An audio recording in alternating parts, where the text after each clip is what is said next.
Hello everyone. आज की video में हम पॉलिटिकल साइंस माइनर के paper Indian government and politics के मोस्ट एक्सपेक्टेड क्वेश्चंस को कवर करेंगे।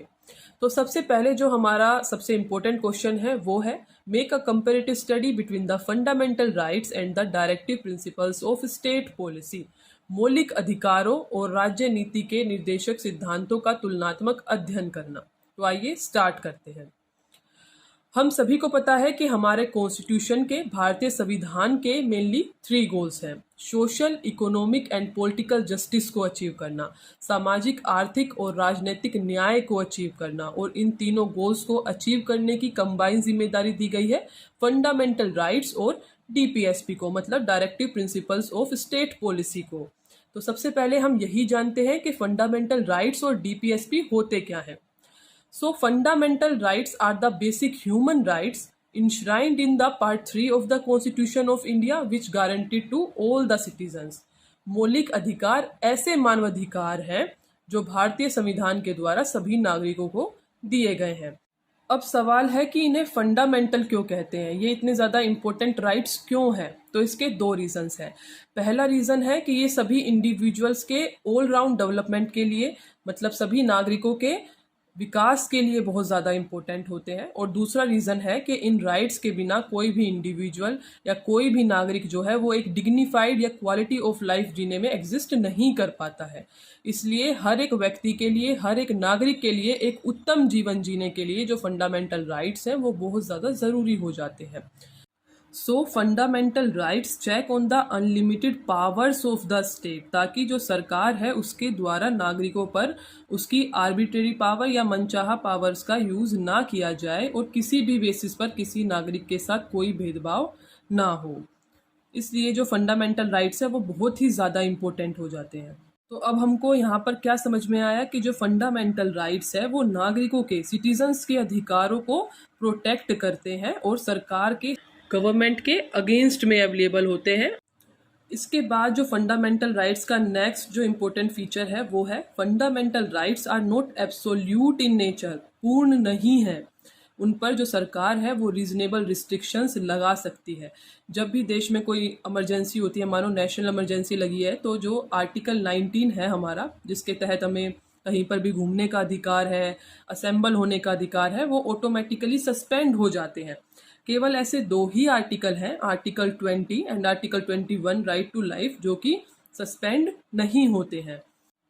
So fundamental rights are not absolute in nature. जो सरकार है वो उस पर रीजनेबल रिस्ट्रिक्शंस लगा सकता है। अब बारी आती है DPSP, directive principles of state policy की, कि ये क्या होते हैं।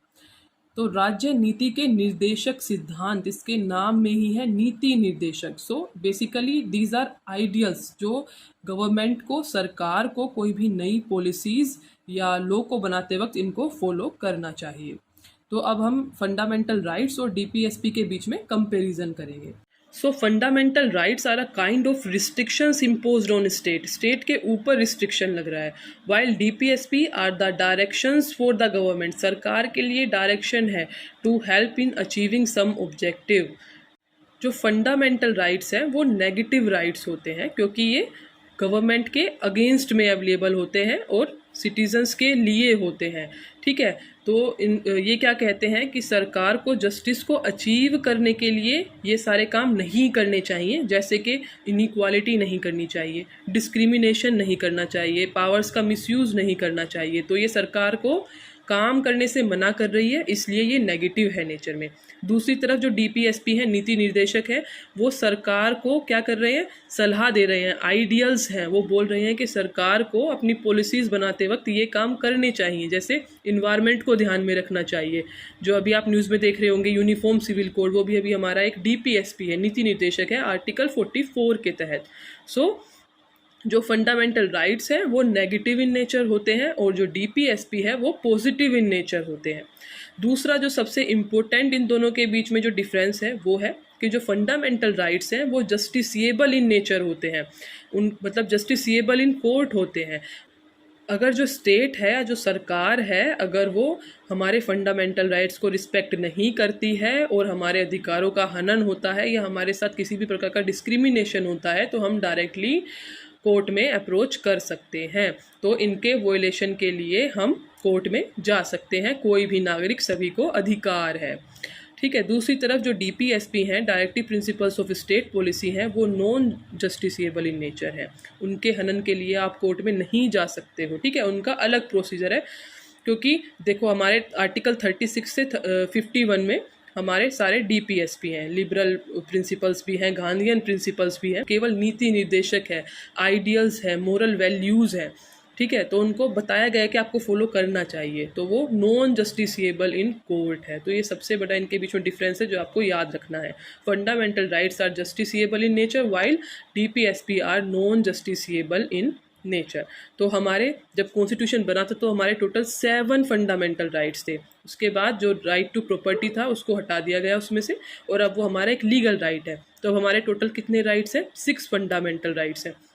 Right to equality, right to freedom, right against exploitation, right to religion and right to cultural and educational institution, और आर्टिकल 32 में right to constitutional remedies। इसी के अंदर जो है, जब हमारा जो फंडामेंटल राइट्स है उनका हनन होता है तो हम डायरेक्टली सुप्रीम कोर्ट में अप्रोच कर सकते हैं। और दूसरी तरफ जो DPSP है वो आर्टिकल 36 से आर्टिकल 51 में लिखे हुए हैं। ठीक है, जो हमारा जैसे पहले जो पंचायत था और हमारा जो राइट एजुकेशन था वो पहले DPSP में था, उसके बाद वो फंडामेंटल राइट्स बन गए।